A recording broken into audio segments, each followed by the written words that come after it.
person that most of us know. We have seen him play a variety of roles across many languages on the big screen.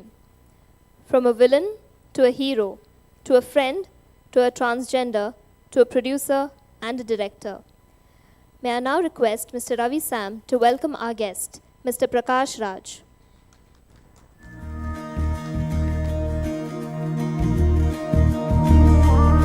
காற்றின் மொழியே ஒலியா இசையா பூவின் மொழியே நிறமா மணமா கடலின்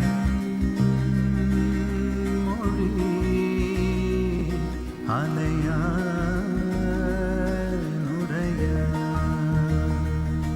காதல் மொழி.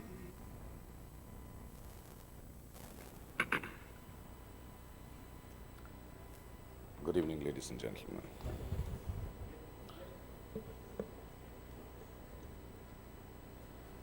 Whenever people introduce me as a villain actor, director, producer, and they go on about it, I listen to it as if they're talking about some stranger. Because that's not me, the truth which only I know. Well, I came in the morning and I was just sitting through the many speeches here, and honestly, trust me when I say this, that with the sort of varied subjects and things you guys are talking about, I feel like in between I'm an item girl. An item song in between. Well, I'll play that. That's fine. It's a great talk, Kakar. But I wish I could dream like you, because whenever somebody asks me, what is your dream? I say, I'll wake up and tell you.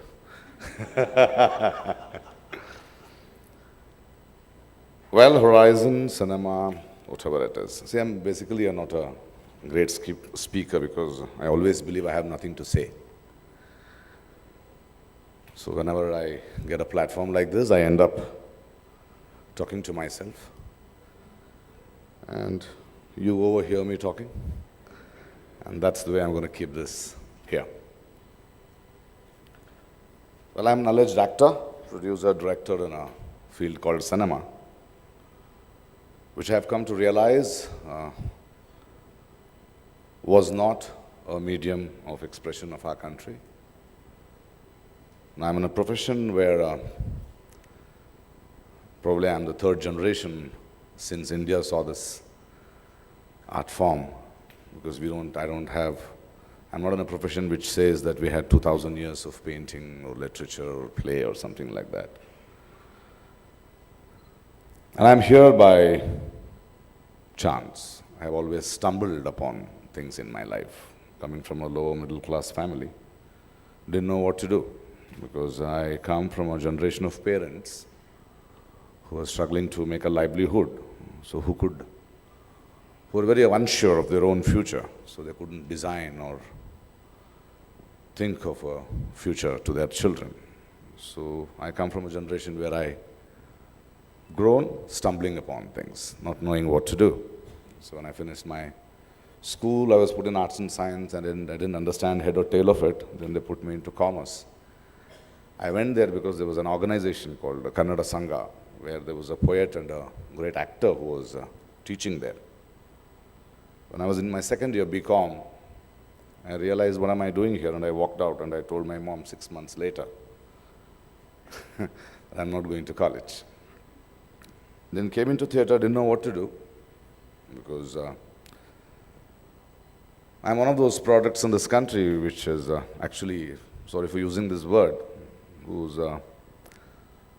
I'm sort of a product of a bastard culture, we can say, where both your parents are not rooted into their villages or cultures, who have come down to a city in search of survival, and you are born to them, so you don't have a village to go back to. You don't have your great aunt, uncle, aunts to go back to, so you don't know what to do. You don't have a root. in a city. So that's when theatre came in. And I don't know, because whenever I say that I don't have a role model as an actor, whenever I say no single film has influenced me to become a filmmaker, whenever I say no single piece of literature has influenced me to write whatever I write, people think it's arrogant, but it's honesty, which I'm trying to tell you. Because when they call me an actor, I come across a very interesting incident, which is very true with all us actors or so-called popular actors for whatever we are. That is how actors are perceived in this country, and which is truth. Many years back, there was a film called Aattukara Alamelu, which was released in Tamil. It is about a woman who has a sheep. The film was very successful, a big success because of the sheep. And in my country, a 100-day celebration was celebrated with the sheep tied on a lorry and taken in procession to different parts of the state. A lot of people, they packed food and they used to come and to watch that sheep. Hey, that was the sheep which ran in that film, that successful film. One of my poet friend then commented, he says, the sheep was separated from a herd. It was put on a lorry and it was looking very dignified, but people flocked, herded themselves together to watch it. Sometimes I wonder, in India, when somebody becomes a star, are they looking at the sheep? Because my problem is I know what I am, but I would like to be curious to know what they look at me like. That man is coming.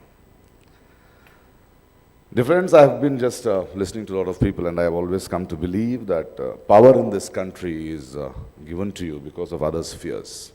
Seldom do we realize we are powerful.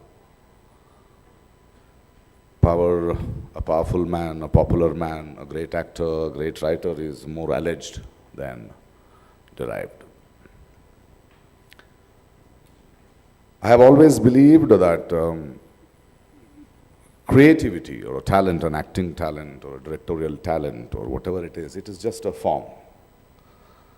Like when they say you smile beautifully, I said smile on anybody's face which is genuine is beautiful. Whether it is on Aishwarya Rai's face or a toothless old lady's face or a small child's face, when it is genuine, it is beautiful. More than the form, it is the person behind the form which makes it beautiful. Same language is with many writers, but why does it become beautiful with certain person? How does an organization or a factory or a mill or a company is better under a CEO? It is not because of the power and his position, it is because of the person.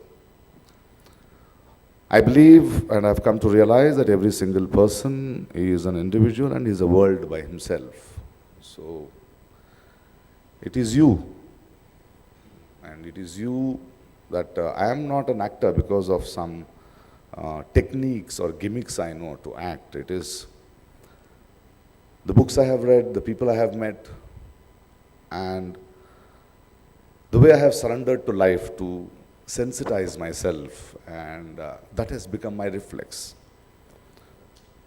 Like every company when it grows and every individual when it grows in this country, they grow and they become islands. And a growth of a person growing or becoming rich and becoming an island is not going to help this country or society unless you use that strength, what you have earned to share, to inspire, and to come together and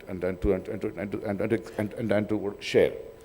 Till then, we will not grow, and to understand the joy of sharing. Like my mom is a very great inspiration lady, because when she came to my sets when I was producing my first film, she said, "You're feeding 200 people." Because she has always said that, "Prakash, you walked into this city with 140 rupees in your pocket, and now if you can produce a film which, if your growth can generate 200 jobs, and that is the growth we all should be."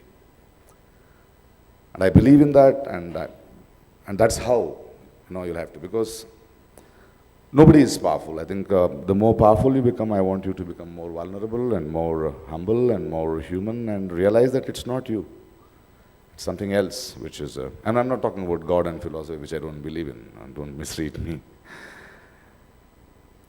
A very simple example is when I got my national award for the best actor. The whole media was behind me saying, "Arey, you beat Amir Khan, Shah Rukh Khan and Mohan Lal." And I said, "Where do you say that?" Me being judged as the best actor in 2007, how does that take away from what they are doing?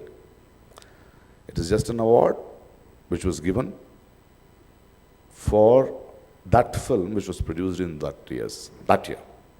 It was just a recognition of your work. And if we can look at every single achievement of ours as that moment, and if we can, that is the change, the change we'll have to bring in within to change your world, to your perceptions. I don't want to take a lot of time. See, I think I'm just talking to myself. I would like to end one thing, which is the strength of whatever I am here today and whatever is going to lead me ahead. They've always asked me, if you were an actor, if you were not an actor, what would have you been? I have told that if I was a sweeper, I would have been the best sweeper. If I was a mechanic, I would have been a good mechanic. And I think that is the spirit, and that is the India which I see in every individual. Thank you.